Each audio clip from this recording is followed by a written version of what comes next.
अस्सलामुअलैकुम दोस्तों, welcome back to our channel find Urdu. Ataxia. Ataxia का मतलब है हरकत का बेकायदा हो जाना, जिस्म की हरकतों का बेतरतीब होना।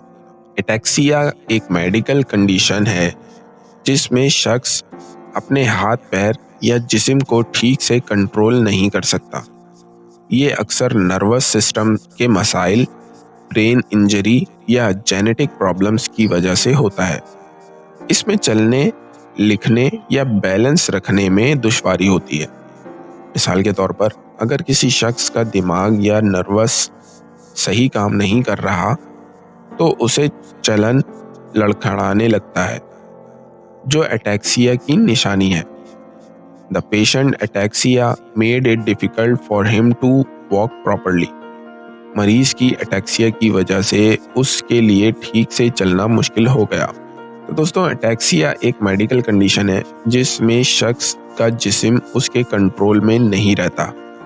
ये नर्वस सिस्टम की डिसफंक्शन की वजह से होता है। उम्मीद है अब आपको एटैक्सिया का मतलब समझ में आ गया होगा। मिलते हैं नेक्स्ट वीडियो में। शुक्रिया।